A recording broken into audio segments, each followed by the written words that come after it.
Hare Krishna, Vanchakalpa Trubhyascha Kripa Sindhubhyeva cha Patitanam Bhavanebhyo Vaishnavebhyo Namo Namaha. Welcome to our continuation of class in Srimad Bhagavatam. And first canto, first chapter, first text. Still on 111. We began last class reading the purport to this interesting text.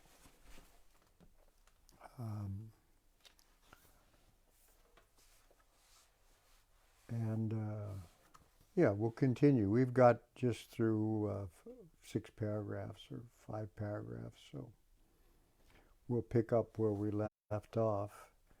So this is called Questions by the Sages, or in other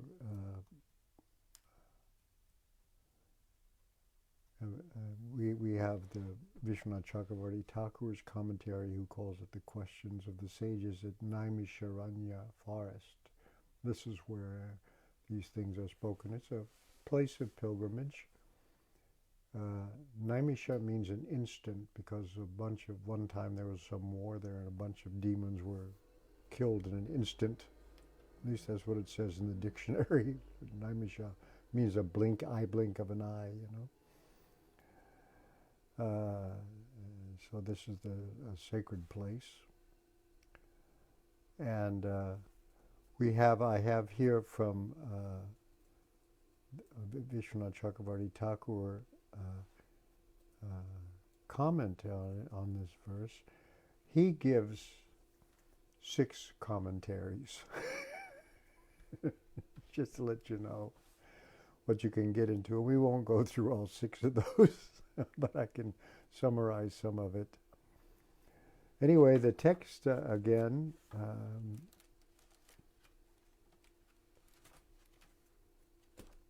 Did I say Om Namo Bhagavate? No, let me say that. Om Namo Bhagavate Vasudevaya. Om Namo Bhagavate Vasudevaya. Om Namo Bhagavate Vasudevaya. So the translation that we have this, I'm going to read the text again. Janmadyasya yaton bhayad itaratascharte shvabhigyanswarat tene brahma hridaya adikavaye bhuyanti yatsuraya tejo varimidam yata vinimayo yatra trisargam risha Damna svena sada nirasta kuhakam satyam param dhimahi. So that's the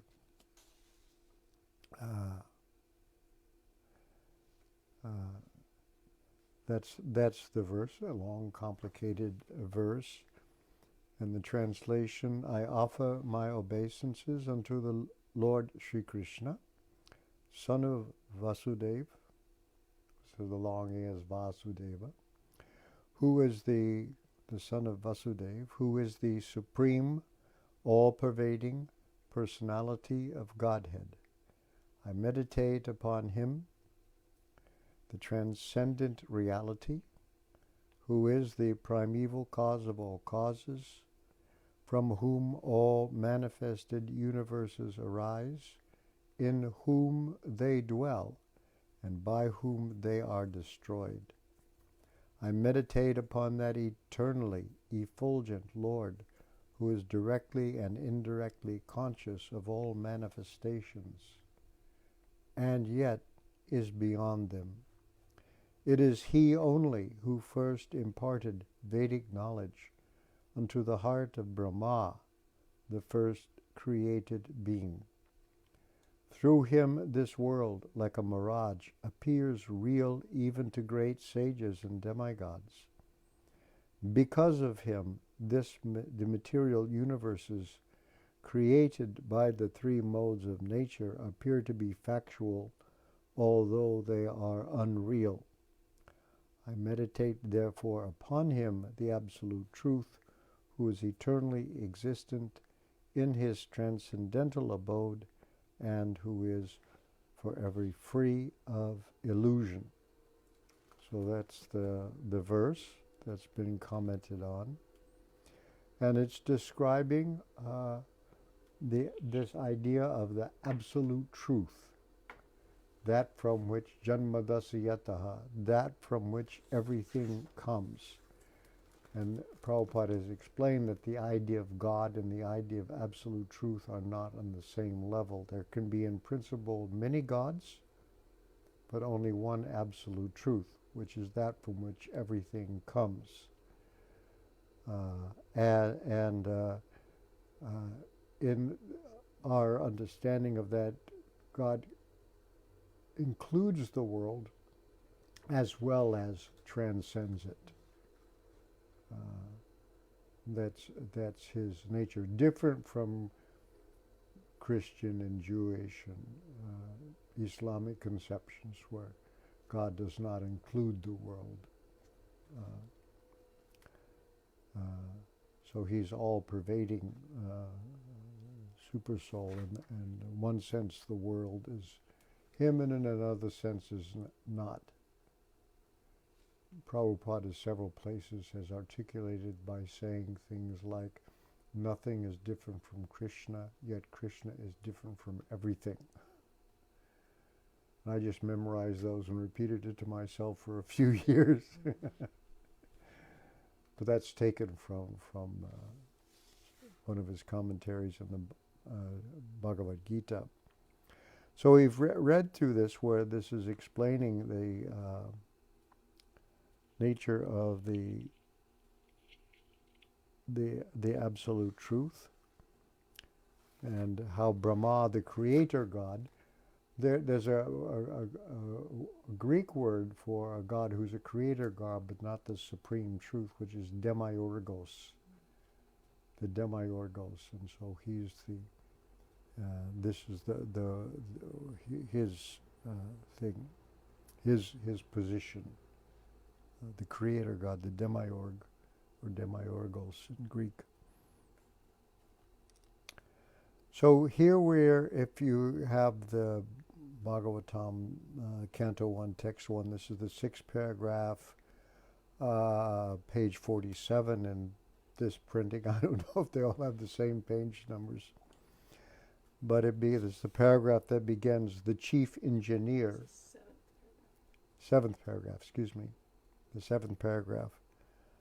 The chief engineer of a complicated construction does not personally take part in the construction, but he knows every nook and corner because everything is done under his direction. So all the devas who create and run the universe are under his direction. He knows everything about the construction, both directly and indirectly. And here Prabhupada is translating in the text this expression, anvaya and iteratas. This is this anvaya, direct, and iterataha, indirectly. And now the word anvaya means the natural sequence of something.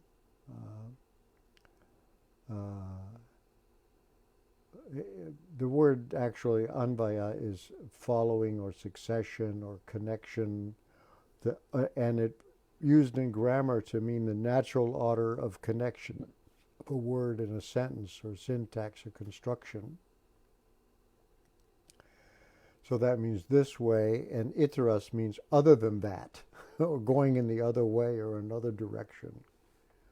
So Prabhupada here translated as directly and indirectly. I don't know if I mentioned this before, but if you read the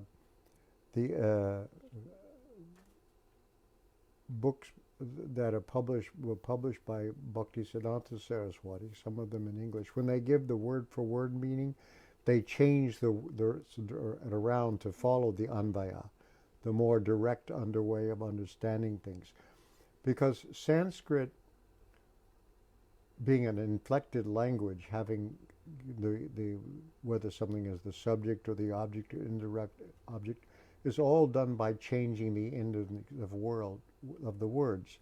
So you can scramble the word order any way you want, just so long as the endings are right. And which gives you a great deal of poetic license, by the way, which you don't have in English, where the subject, the dog bit the man. The subject is known by who bites whom is known by the word order. And if you say the man bit the dog, that doesn't work. But in Sanskrit, whatever order, who's the subject and who's the object, who's bitten, who's the biter. So this anvaya is this sort of the natural. So a lot of times when they translate, when they write the word meanings, because even Bengali is less inflected than Sanskrit, and what to speak of English, they change the word order. So that's the direct way. And iteras means other than that or from another direction, and this is sort of opposite of anvaya.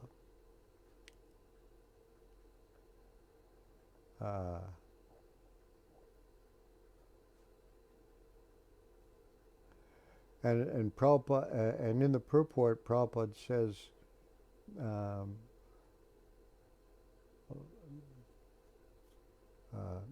we'll leave that for now. So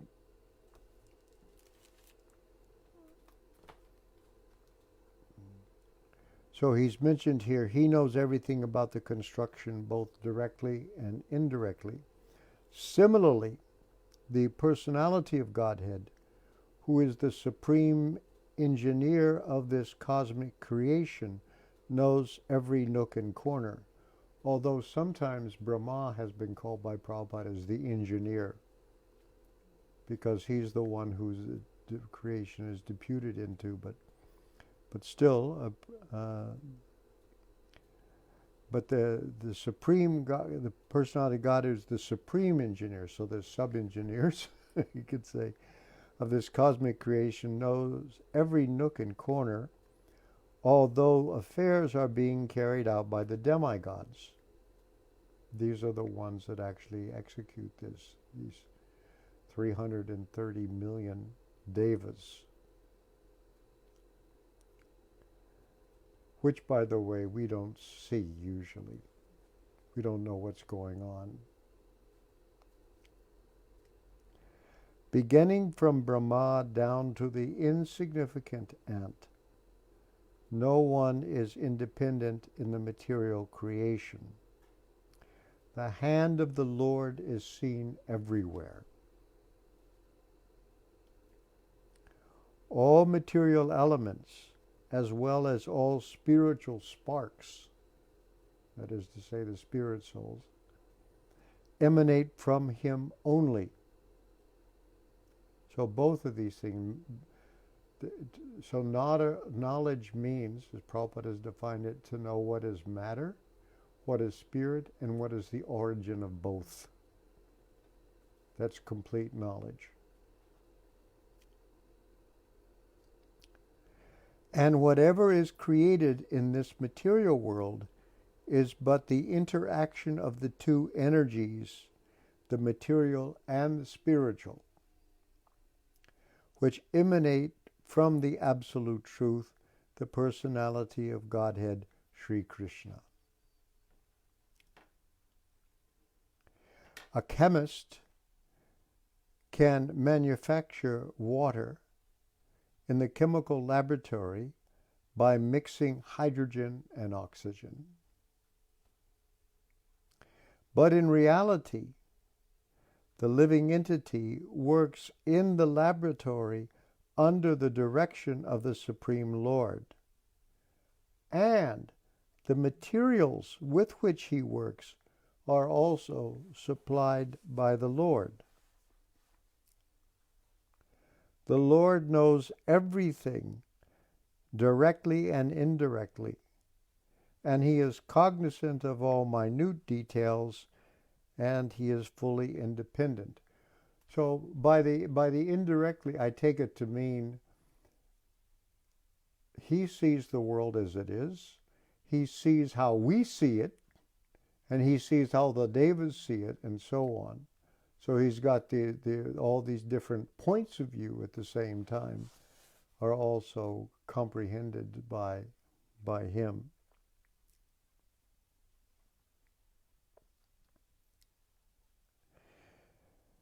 So it goes on about the Lord. The Lord knows everything directly and indirectly, and he is cognizant of all minute details, and he is fully independent. He is compared with the mine of gold, and the cosmic creations in so many different forms are compared with objects made from the gold, such as gold rings, necklaces, and so on. So he supplies all the ingredients. It is not, there's a Christian doctrine that the world is created out of nothing, which is very hard to figure that out. But once you understand that it's God's energy, and that energy, when it's in its subtlest form, may look like nothing, but it actually is subtle matter in its subtlest form. The gold ring and the gold necklace are qualitatively one with the gold in the mine, but quantitatively the gold in the mine is different. Therefore, the absolute truth is simultaneously one and different. And there's different ways of being one and different.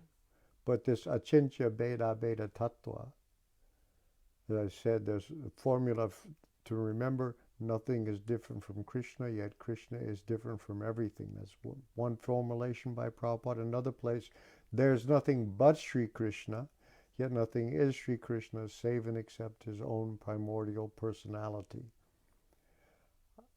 I just memorized those phrases, and I thought about them for years.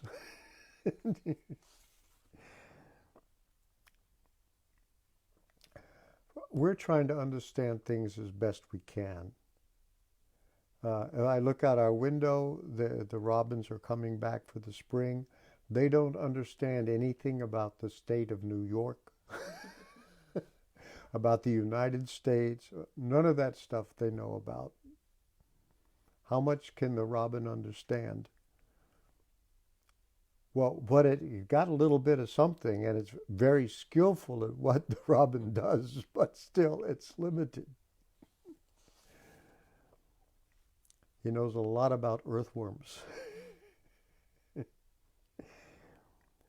Because they're coming up now, it's getting warm. They come up to the top, and the robins, waiting for them.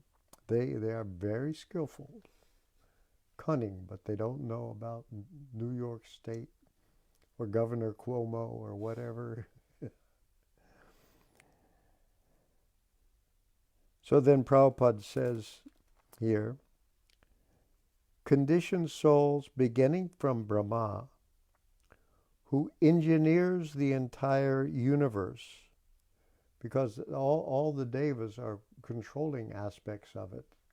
You should think of the devas as the nervous system of the universe. Remember, Brahma is actually he knows things that we can't see, and the different devas have their different departments in which they're competent. They control it. They control the sun. They control the movement of the planets. They control the sea. All these are devas. And I compare them to like the nervous system of the universe, because the cosmos is actually alive. And technically, of this universe, Brahma is the soul of the universe, and Krishna is technically the super soul of the universe. And the devas are all the different nodes and parts of the nervous system of the universe, and they're all connected together. So the cosmos is a living being.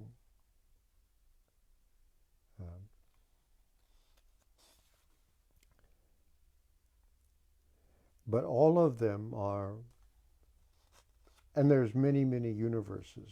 When the Lord exhales, they come out like universes come out in his in his seedling forms out of his nostrils and his skin pores.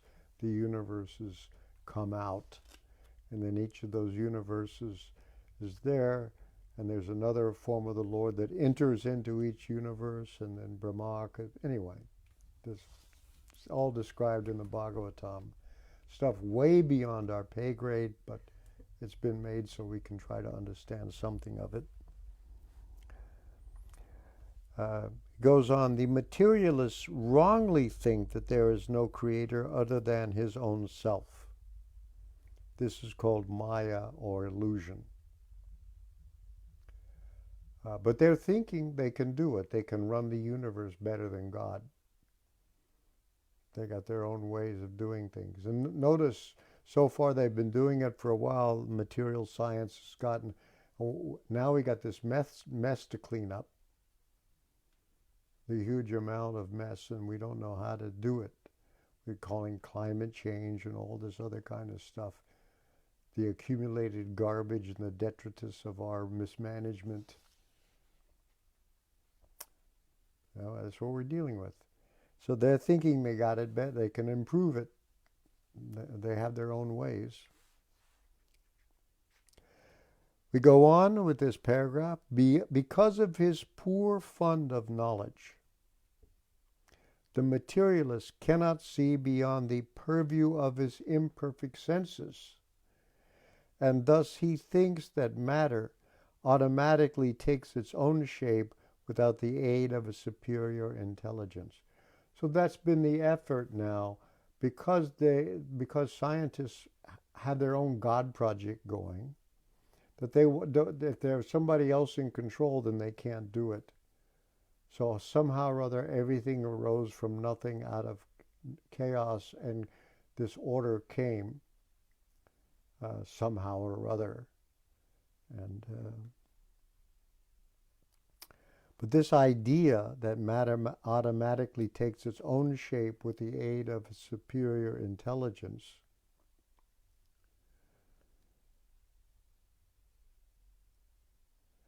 the idea of creation, I don't know if I mentioned this before. If you want to build a house and you get together all the ingredients, wood, brick, metal, you put it all in a pile. You put a piece of dynamite under it, you blow it all up, and when the dust settles, you move in. That's how it works. Anyway. Then Prabhupada continues, in the Shruti mantra, that means the Upanishads, or and here the Vedanta Sutra is Shruti.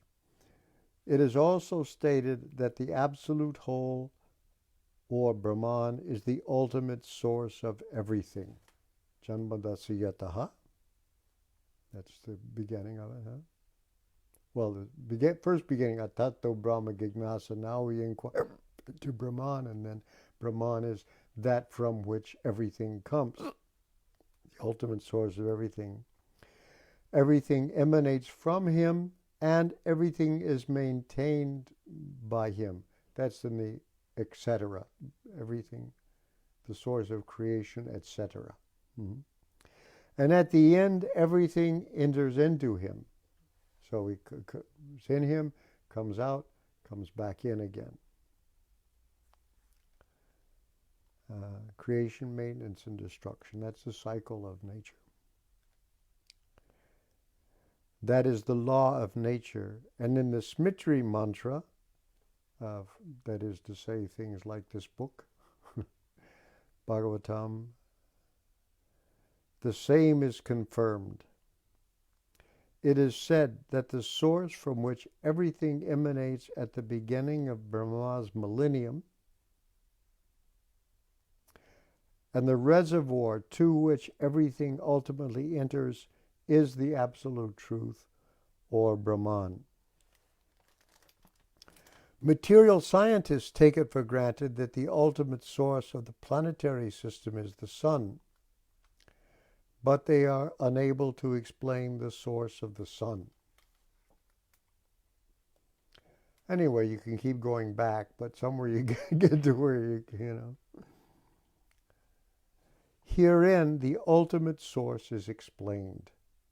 According to the Vedic literatures, Brahma, who may be compared to the sun, is not the ultimate creator. It is stated in this shloka that Brahma was taught Vedic knowledge by the personality of Godhead. Brahma is called Veda Garbha, impregnated with the Vedas. One may argue that Brahma, being the original living being, could not be inspired because there was no other being living at that time. Herein it is stated that the Supreme Lord inspired the secondary creator, Brahma, in order that Brahma could carry out his creative functions. So the supreme intelligence behind all creations is the absolute Godhead, Sri Krishna. We have in English sometimes fountainhead, the source of water from which all other sources spring. So here the Godhead is used in the same way as fountainhead. In Bhagavad Gita, Lord Sri Krishna states that it is He only who superintends the creative energy Prakriti, which constitutes the totality of matter. Aham sarvasya prabhava mata sarvam pravartate. This is in the Bhagavad Gita. I don't remember the exact location of that, but it's there. And the Bhagavad Gita is much simpler than the Bhagavatam. 10.8. Aham sarvasya prabhava mata sarvam pravartate. You should read the rest of that verse too, 10.8. But I don't want to go too far away. Therefore, Srila Vyasadeva does not worship Brahma, but the Supreme Lord who guides Brahma in his creative activities. And there are many Brahmas because there are bigger and littler universes. And our Brahma has 4 heads because it is a little universe. The bigger of universes, there are Brahmas with many more heads. They're described that way. In this shloka, the particular words abhigya and swarat are significant. These 2 words, you may look back and you can see these words, abhigya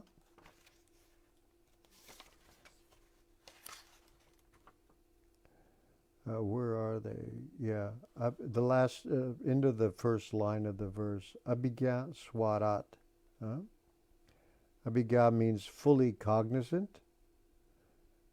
You see that jna means knowledge, so abhigya means fully cognizant with the emphatic prefix, and swarat, independence. Swaraj, when they wanted independence from the British, and they said Swaraj, same word, ending a little Swarat, Swaraj. It's the same word. Swaraj is independence.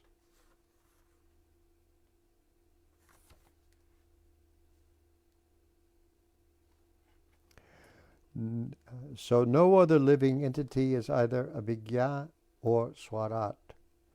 Namely, no one is either fully cognizant or fully independent. even Brahma has to meditate upon the Supreme Lord in order to create. He does. He gets this inspiration to create. He doesn't know what to do. There's a whole narration how he gets inspired by the Lord and becomes Veda Garbha, impregnated with the Vedas.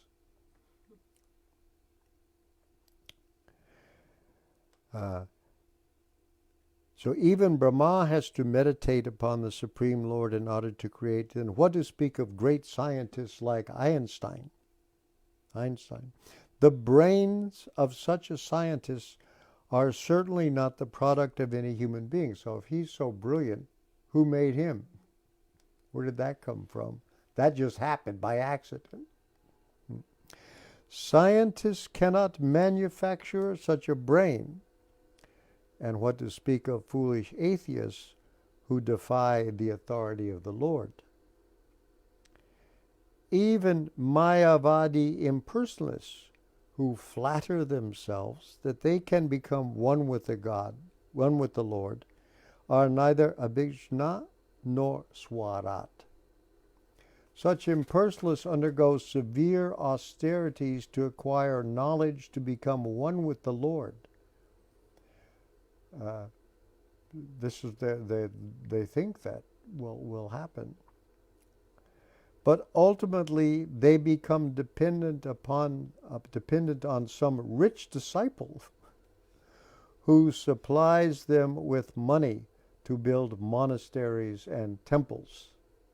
Here he's especially thinking now about the Ramakrishna mission.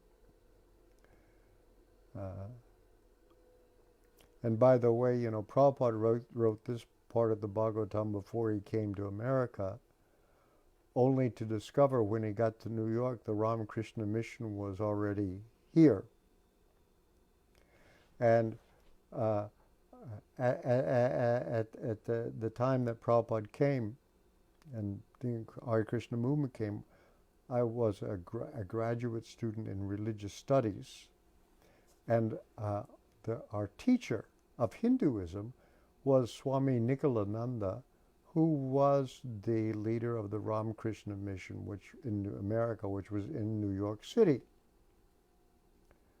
And he would come down to Philadelphia, where the Temple University Department of Religion, and teach us Hinduism, which was the Ramakrishna mission version of Hinduism. And when I took my first Hinduism course, this before I had any direct encounter with devotees, when I took my first Hinduism course, some of the students who had been there the previous semester said, "Oh, last semester we had a Hindu come and teach us Hinduism." He was teaching the course. He taught we were one with Brahman. And that turned out to be. And they said, and a bhakti yogi came and taught one of our courses. That was Prabhupada, as it turned out. He was invited he had met Swami Nikhilananda, who, by the way, dressed like a 19th century English barrister. He had a 3-piece suit, with a vest. And he even had a pocket watch, in the pocket watch thing, a little chain coming down. And that's how he dressed. And he would, when I came there, he was still teaching again. I took another semester of Hinduism from him. And 3 of his disciples came down with him. They were all in Western clothes,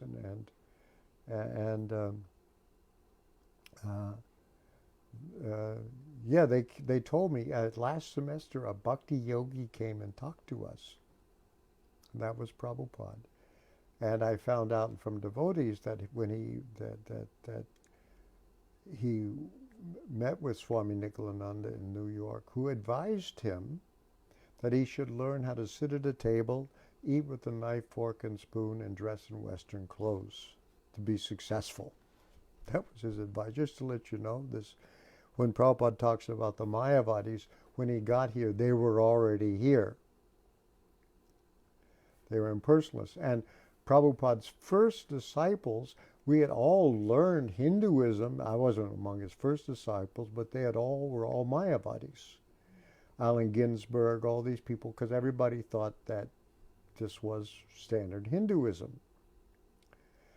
And so one of the early devotees told me that when Prabhupada was giving these heavy lectures in the beginning against Mayavad philosophy, they kind of thought it was cute because they thought the Mayavadis were some kind of sect in India that he was at theological battle with. And then it gradually dawned on him that he was talking about them as impersonalists, because they just thought that was it. So he had to really, not only cure us from materialism, but from impersonalism also. And anyway, just some history of this. And so Prabhupada mentions this, the impersonalists there. So anyway, he talks about these Mayavadis. They're such impersonalism. We didn't know the term Mayavadi at the time, Mayavada is the doctrine that everything is Maya, by the way, illusion, it doesn't exist. He goes on here about the atheists like Ravana or Hiranyakashipu, big demons we find later, had to undergo severe penances before they could flout the authority of the Lord, which they did.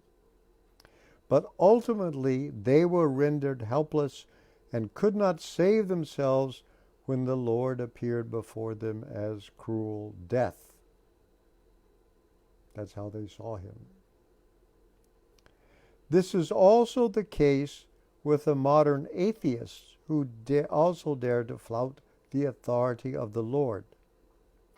Such atheists will be dealt with similarly, for history repeats itself. Whenever men neglect the authority of the Lord, nature and her laws are there to penalize them. You notice this is sort of happening, isn't it? Huh? We're trying to control nature, and it turns out, global warming. And there's still a section of people, don't worry about it, just keep on going, and don't. We'll find some solution somewhere along the line. Don't hurt the economy.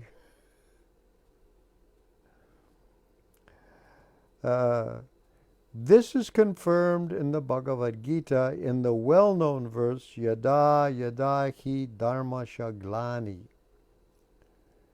Whenever there is a decline of dharma and a rise of adharma, O Arjuna, then I incarnate myself. That's the time he comes. There's this struggle, perennial struggle between devotees and demons, and when they're that, Prabhupada explains that like when you have friction between two pieces of wood, fire comes out. So in the same way, when there's friction between the godly and the ungodly, the devotees and the demons, at that time the Lord appears at that time, and then that he comes.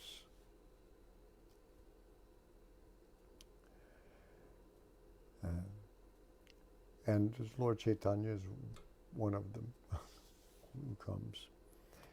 That the Supreme Lord is all perfect is confirmed in all the Shruti mantras.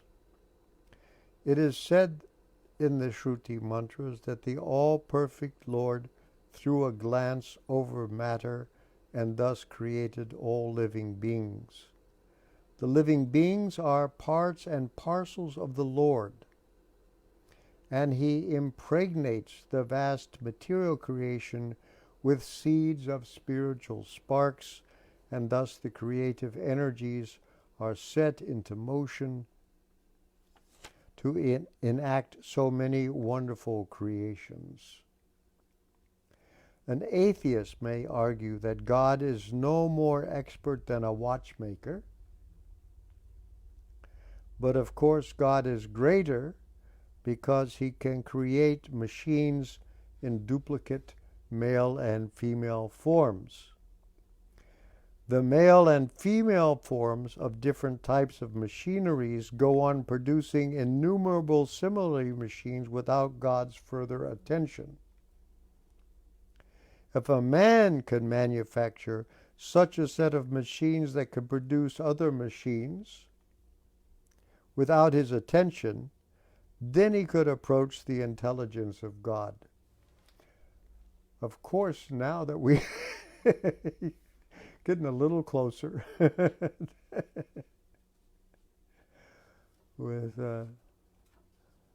but that is not possible, for each machine has to be handled individually. We do have machines that create other machines automatically, but then somebody has to superintend those machines. So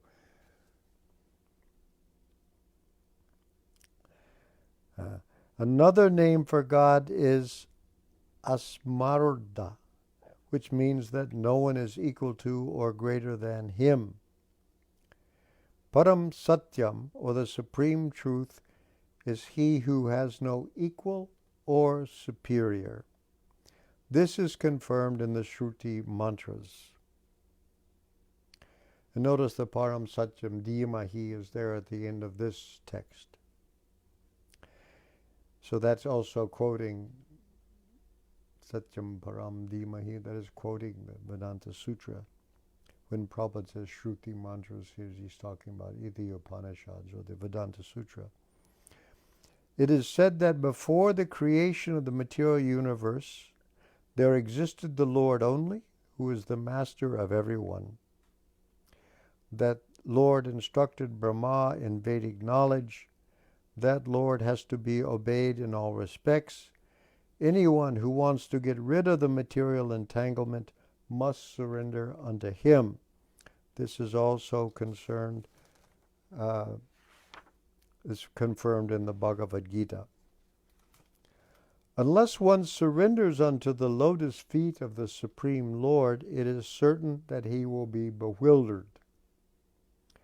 When an intelligent man surrenders unto the lotus feet of Krishna and knows completely that that Krishna is the cause of all causes, as confirmed in the Bhagavad Gita, then only can such an intelligent man become a Mahatma or a great soul. Remember, Gandhi was called Mahatma Gandhi, and Prabhupada is indirectly, without saying he's not worthy of the title either, because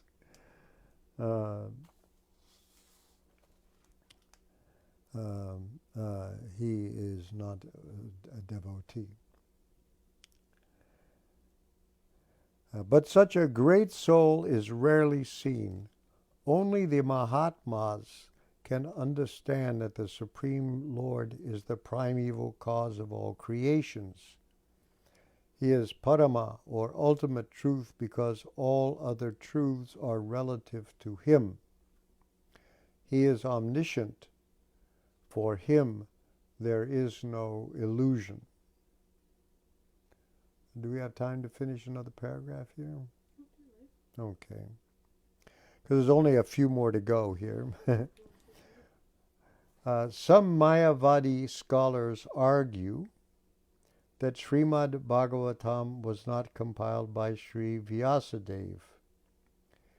And some of them suggest that this book is a modern creation written by someone called Vopadev. In order to refute such meaningless argument, Sri Sridhar Swami points out that there is reference to the Bhagavatam in many of the oldest Puranas. The first shloka of the Bhagavatam begins with the Gayatri mantra. There is reference to this in the Matsya Purana, which is the oldest Purana. In that Purana, it is said with reference to the Gayatri mantra in the Bhagavatam that there are many narrations of spiritual instructions beginning with Gayatri mantra. So I don't know this textual, but this is the understanding. And there is the history of Vritrasura.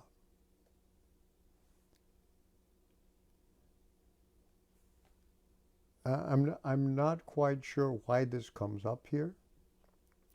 But anyway, anyone who makes a gift of this great work on a full moon day attains to the highest perfection of life by returning to Godhead. So this must be a reference somewhere to this history of Vritrasura and this idea of this giving this work as a gift on the full moon day.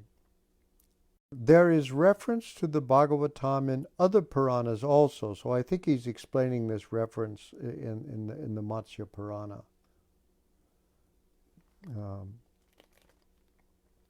Because in the Padma Purana also, there's reference to the Bhagavatam in a conversation between Gautama and Maharaj Ambarisha. The king was advised therein to read regularly Srimad Bhagavatam if he desired liberation from material bondage. Under the circumstances, there is no doubt that the authority of the Bhagavatam within the past 500 years, that's Lord Chaitanya's span of time, many erudite scholars and acharyas like Jiva Goswami, Sanatan Goswami, Vishwanath Chakravarti, Vallabhacharya, and many other distinguished scholars even after the time of Lord Chaitanya made elaborate commentaries on the Bhagavatam. And the serious student would do well to attempt to go through them to better relish the transcendental message. So the serious students have a lot of work ahead. That's why Prabhupada wanted ISKCON Bhagavat College in Mayapur to have these serious students take up this textual work, and he wanted to have all these texts there. Again, Prabhupada now says, Srila Vishwanath Chakravarti Thakur specifically deals with the original and pure sex psychology, Adi Ras, devoid of all mundane inebrieties. The whole material creation is moving under the principle of sex life. That's in italics here. I think in the original, Prabhupada's original, it was boldface. In modern civilization, sex life is the focal point for all activities, even more so now than when Prabhupada wrote these things. Wherever one turns his face, he sees sex life predominant. Therefore, sex life is not unreal. Its reality is experienced in the spiritual world. The material sex life is but a perverted reflection of the original fact, the Adirasa. The original fact is in the absolute truth, and thus the absolute truth cannot be impersonal. What you see here is a reflection of what's there. And like a lot of reflections, it's upside down, so what's highest can appear as lowest.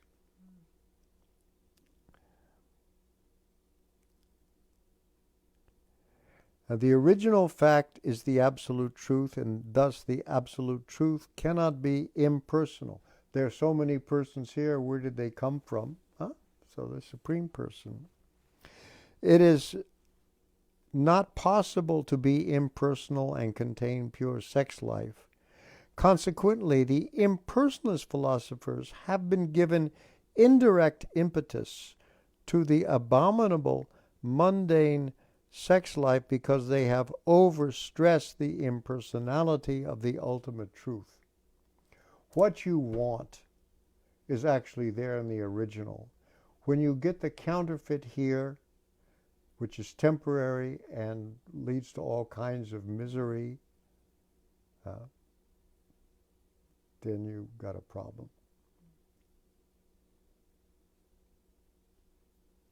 So here one should see what you really want is there, not here. Here's a reflection, looks like the real thing, but it's going to disappoint you. Consequently, man, without information of the actual spiritual form of sex, has accepted perverted material sex life as the all in all. There is a distinction between sex life in the diseased material condition and spiritual sex life. So Prabhupada is pointing out the original thing. Don't think that if you give up material enjoyment, you're going to be somehow or other sitting in a corner all by yourself, with a nasty expression on your face, frustrated all the time.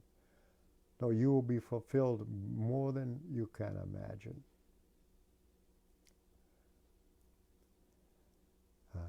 This Srimad Bhagavatam will gradually elevate the unbiased reader to the highest perfectional stage of transcendence.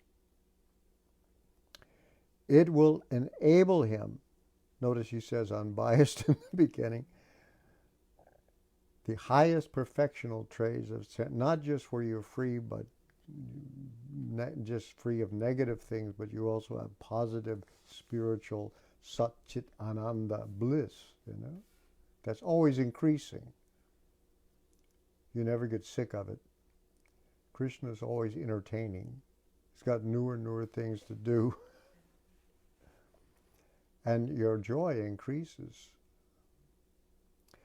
It will enable him to transcend the three modes of material activities: fruitive actions, speculative philosophy, and worship of the functional deities as inculcated in Vedic verses. Yeah. And that's that. What a purport, huh? There's a lot in there. Anyway, I wanted to get through, and now we can discuss this much, and then we'll go back and go a little bit more about some of the parts of this purport.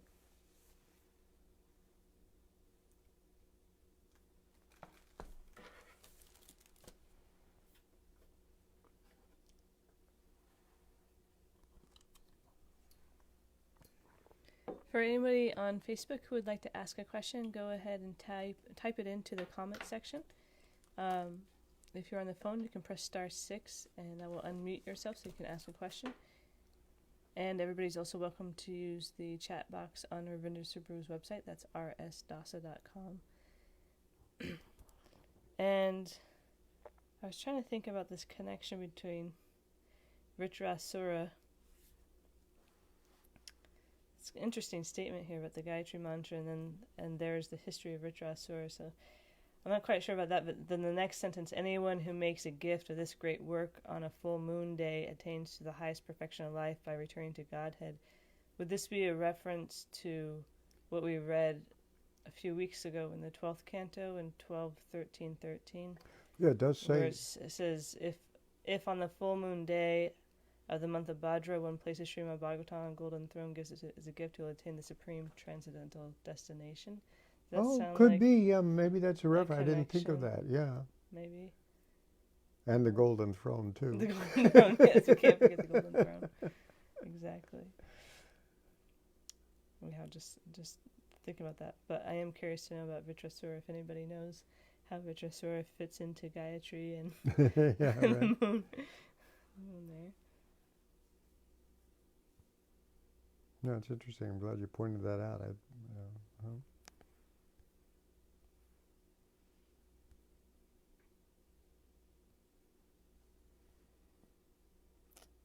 It's pretty quiet out here.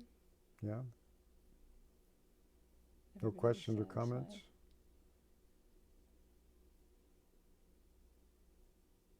Let's see. Here we go.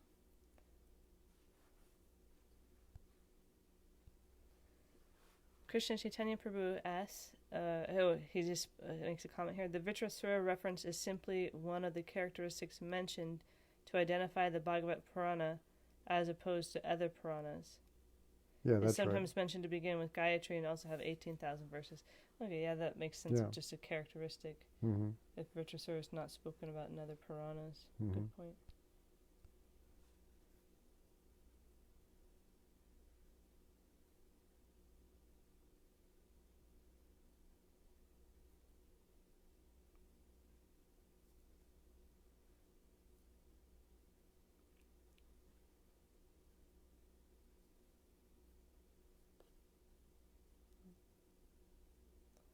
Pretty quiet. Okay. We can end now.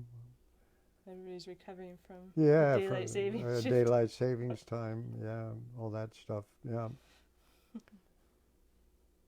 So we'll pick up again. I think we'll talk a little bit more about this. There's a few more things, and if think about it, read it over again, and if you have some more questions, we'll go and before we start the second text, we can go over this and that, which is also has a very long purport, by the way.